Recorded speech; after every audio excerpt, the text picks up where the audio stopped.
Okay, we'll start with this. Well, WBO champion Terrence Crawford was in attendance for last night's action between Virgil Ortiz, Maurice Hooker. Unified welterweight champion Errol Spence Jr. was also there, but Terrence Crawford was approached for comment, and he says, the Errol Spence Jr. fight will never happen. Yeah, tell me something I don't know. And he doesn't think that Virgil Ortiz really wants to fight him either. Crawford, on his thoughts on Hooker versus Ortiz, it was a good fight. Mo broke his hand, it was a good fight. Both of them did good. On if he believes Hooker was competitive in the fight. Yeah, of course. Virgil was slowing down, as you can see, but Mo got caught with a couple of good, clean body shots that slowed him down. On how he thinks he would fare against Ortiz, he says, you know the answer. On Ortiz calling him out, he really don't want me. That's just the thing to do. Call for the fighters that's at the top. But he's doing his thing, doing what he's supposed to do, and I wish him nothing but the best. On when a highly anticipated bout against Errol Spence could happen, nah, never. That fight ain't never gonna happen. It's over with. Is this the part where I'm supposed to get upset? Because I'll tell you, I struggle to care about this fight these days. I struggle to muster up the energy and the interest to continually argue about Crawford versus Spence 3 going on 4 years later. What are they trying to do? Duplicate Mayweather versus Pacquiao? Hey, good fucking job. You turned one of the most highly anticipated bouts in the postmodern welterweight division into cold product, into a subject that has been so frustrating the last 2-3 years, nobody even wants to broach it anymore. Nobody cares. Is it Crawford's fault? Should we assign blame to Terrence Crawford? Should we now lambast him for being as disinterested in this match, this subject, as we are? And you know the answer. You know what I'm going to tell you. If you've been following this channel over the years, you know that I don't fault Terrence Crawford for what's going on here because obstacle after obstacle after obstacle the last 2-3 years has been placed in front of him to the point to where he has to ask himself, what am I still chasing around this guy for? He clearly doesn't want to fight. Nope. He's just playing games. I'm A-side. Like I said, Terrence Crawford got to come across the street. He got to leave ESPN to come to Showtime with Fox. And of Al Heyman, you say Al have you talked to Al Heyman? I talked to Al. I met Al Heyman. You sure I met Al Heyman. Sam Watts? I met Al Heyman. I know. Personally. So have I. Can we get both of them in the ring? Can we get both of them in the ring? He said, I'm fighting Mikey. Then I might fight Sean Porter, Keith Thurman. So he didn't mention Terrence, huh? He didn't. For the last 3 years, Errol Spence Jr. has turned the welterweight division into a Tom and Jerry cartoon to where Terrence Crawford's supposed to chase him around. You have to expect Terrence Crawford to have to pull out an Acme laser beam to catch this guy because all he's doing is playing cat and mouse and it's not entertaining anymore. Playing hard to get. Terrence Crawford very recently showed up to Errol Spence Jr.'s last outing, showed up to his last fight, and Errol Spence Jr. in so many words said he doesn't know what the guy's doing there. It was towards the end of last year. This year, he starts throwing out splits. 70-30, 80-20. Bear in mind, this guy's supposed to be the A-side, yet he hasn't drawn up a contract, sent term sheet or anything of the sort to the Terrence Crawford people, yet he's supposed to be the A-side. If he is the A-side, then it's up to him to get the ball rolling. If he's the A-side... He's the one that's supposed to send the contracts out. I don't blame Terrence Crawford for losing interest in this fight. I don't blame Terrence Crawford for not playing Errol Spence Jr.'s game, his fucking game. Last 3 years, I don't blame him. How could I? What sense is there in chasing around a guy that so clearly doesn't want to fight, just wants you to go through hoops and jump through hoops and obstacles and all these other fighters, and you got to fight common opponents, and you got to cross the street, you got to do this, you got to do that, and all of this is intended to delay the fight. That's all it's for. That's what it's about. To either delay the fight or sabotage it altogether. So when Terrence Crawford says that he's done with the fight and it's never going to happen, I honestly don't blame him. I don't. Moreover, I'm not about to sit here and argue with Errol Spence Jr.'s butt boys over who's really at fault here. There's a paper trail a mile long that shows who wanted this fight and who didn't. And if these guys want to turn a blind eye to that paper trail, more power to them. Let them tell themselves amongst themselves whatever the fuck they want. The world knows the real reason that this fight didn't happen, and it ain't Terrence Crawford. It's not his fault. People over there at the PBC didn't mind making a fight with Top Rank when it was about Deontay Wilder and Tyson Fury, but when it comes to little old Errol Spence Jr., it's always a fucking problem. What they want to do is dangle this fight in front of the fight fans while they bilk them for what are substitutes. You think we should have to pay $80 to see an Ugas fight? Give me a break. They want the fight fans to pay $80 every time Errol Spence Jr. makes an in-the-ring appearance for what are substitute fights. I mean, Mikey Garcia, Danny Garcia, Sean Porter, Yordanis Ugas. We should have to pay $80 to watch you fight these fucking guys? I got Vozdik versus Beterbiev on regular old ESPN. I got Lomachenko versus Lopez on regular old ESPN. Taylor versus Ramirez isn't going to be a pay-per-view. But I'm supposed to give you greedy fucks 80 of my hard-earned dollars for what are substitutes fights that I wasn't asking for, and the boxing community at large, they weren't asking for them either. Is that the plan?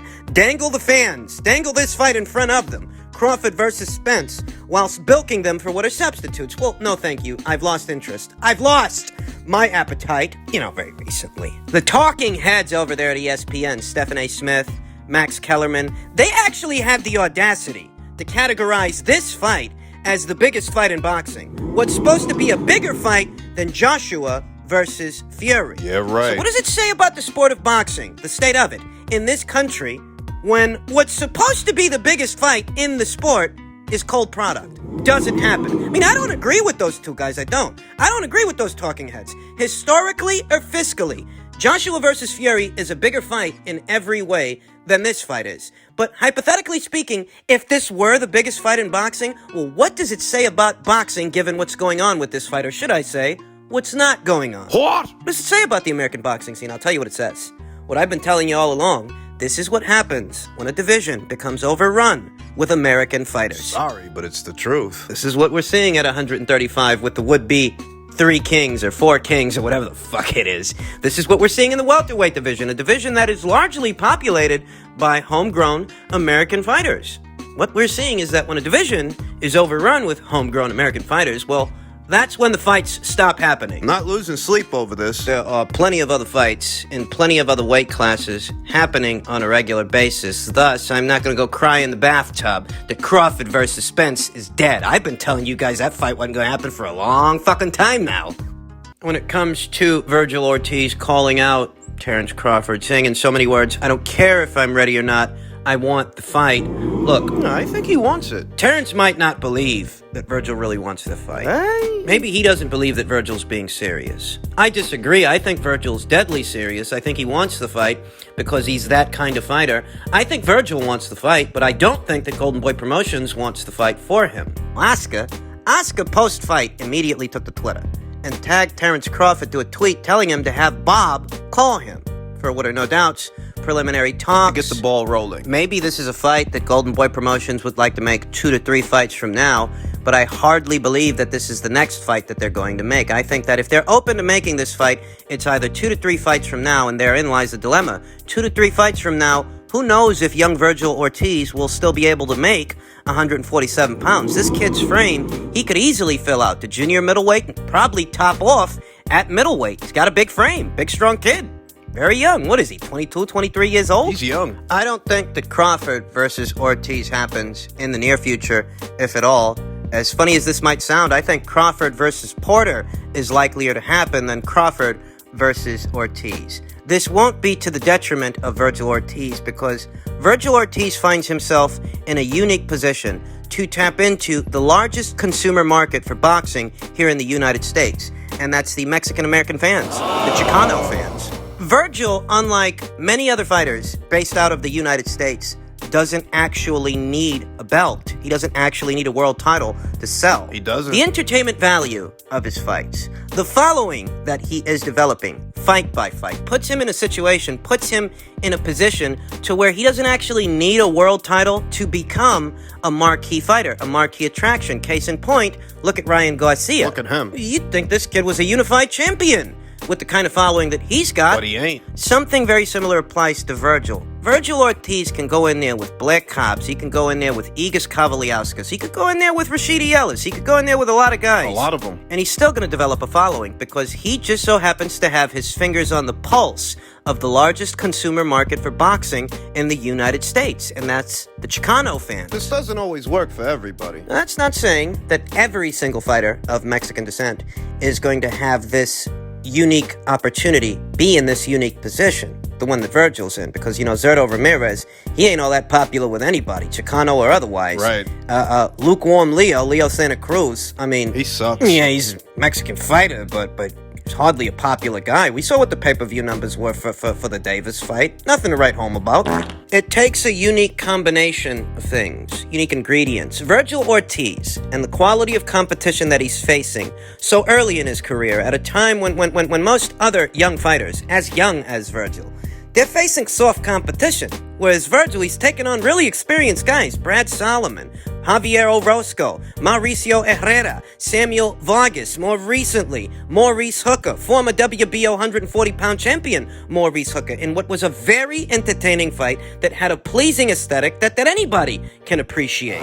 You put him in there with a familiar face like an Igis Kavaliauskas or a Jose Benavidez Jr. If you put him in there with those kinds of guys, it's going to get people's attention. And what's beneficial about it is Virgil's very young. You know, all those guys in the welterweight division, they're in their 30s and approaching their mid-30s. Those guys, they're on their way out. Most of them. Who the hell are we really talking about here? Sean Porter, who's been in there and done that with most every single welterweight, save Terrence Crawford, better still. Who are we talking about? Guys in their 30s and their early 30s or approaching their mid-30s, inactive, Keith Thurman, Errol Spence Jr., he ain't no spring chicken, you know. Danny Garcia plans on leaving the welterweight division. Virgil Ortiz, he's like, 22, 23 years old. He's got all the time in the world to allow this political situation that's tying up all the belts, tying up all the world titles, to resolve and reconcile itself. And even if he ends up leaving the welterweight division, having not fought for a world title, even if that happens, he's young enough that it doesn't take away from his career. He's young enough that it won't stop him from amassing a following at either 147 or 154. I don't think he's gonna fight Crawford. I don't think the people at Golden Boy are gonna let him, not straight away, but that won't take away from the following that Virgil Ortiz is developing fight by fight. Comes to Crawford, I think it's likelier than not that he faces Sean Porter, because Sean don't got a lot of options. He don't. Don't let those dumb fucks on social media tell you otherwise. Sean's options are paper thin these days. The only chance at fighting for a world title anytime in the near future is with Terrence Crawford. So he's gonna have to bend, and he's gonna have to budge if he really wants that fight. Does he really want that fight? He says he does. But, you know, I came across a very interesting tweet from the WBO's resident lawyer, Gustavo Olivieri, Esquire. And in so many words, he said that, you know, all this stuff about Porter being Terrence Crawford's mandatory challenger, it's inaccurate. Sean Porter is not the WBO's mandatory challenger.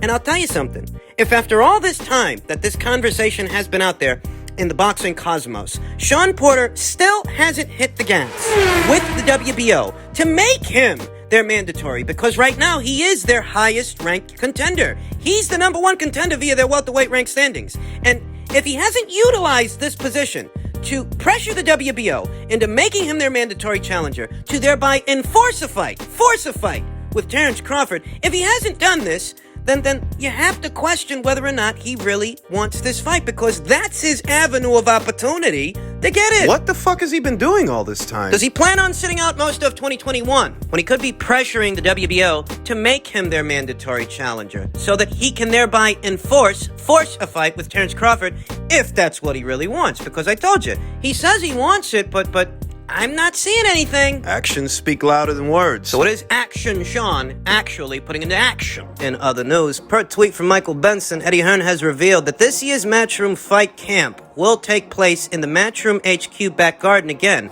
They are planning for it to start at the end of July, hoping fans will be able to attend. With things slowly starting to go back to normal, one might feel so inclined to ask why Eddie and Matchroom are deciding to do the Fight Camp series again. Well, they did have success with the first Fight Camp series. They did. But the first Fight Camp series was intended to compensate for the lack of venue options during last year's shutdown, in reference to, you know who. Coronavirus! That was the whole point and purpose behind Fight Camp. At a time when crowds are not allowed to gather, venue options are scarce or non-existent, what Eddie chose to do was stage fights in his back garden because, well, he's the head honcho there, you understand? It's his property. It's his. He can do what he wants on it. And that's what he did. And it turned out to be a success. Many memorable fights took place in last year's Fight Camp. I think that if he means to stage yet a second installment of the Fight Camp series in his back garden, it's likely because of how cost feasible it is. You know, he doesn't have to pay anybody to use this venue. He doesn't have to pay anybody to use this site. It's his venue. It's his site. Cheaper than having to rent out the O2 Arena. Look, in order to do business, any business that is a business, you gotta crack a couple of eggs to make an omelet. So it will cost him something to have that whole setup staged there again, but it'll likely cost him less to do that than it would cost him to try to, stage a fight at the O2 or some other place, somewhere else in the wild.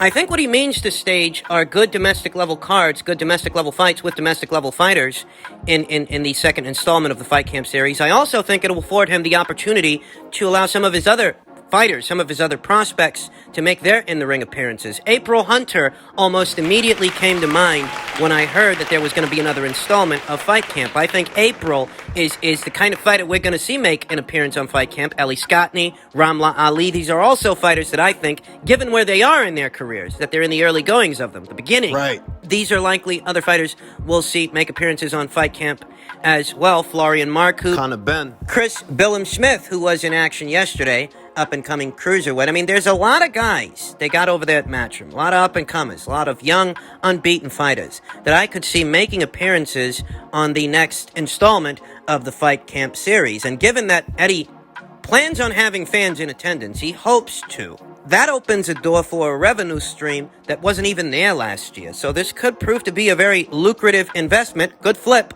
for Mr. Eddie Hearn. That's what thinking outside the box gets you. This is a makeshift venue, after all. That's what it is. This is a venue that was cooked up in order to compensate, in order to still be able to stage fights during last year's shutdown. But it proved to be such a success that, so nice, why not do it twice? That's what thinking outside the box gets you. Hey, I had to have been thinking outside of the box when they so decided to stage White versus Povetkin 2 on the Rock of Gibraltar. Who? They actually made a commemorative coin for that fight that's set to be happening very soon. And now we're hearing that there's going to be a second installment of the Fight Camp series. I'm actually looking forward to it because I thoroughly enjoyed the Fight Camp series last year. It made the lockdown bearable. So here's looking forward to another novel idea from the people over there at Matchroom and Mr. Eddie Hearn.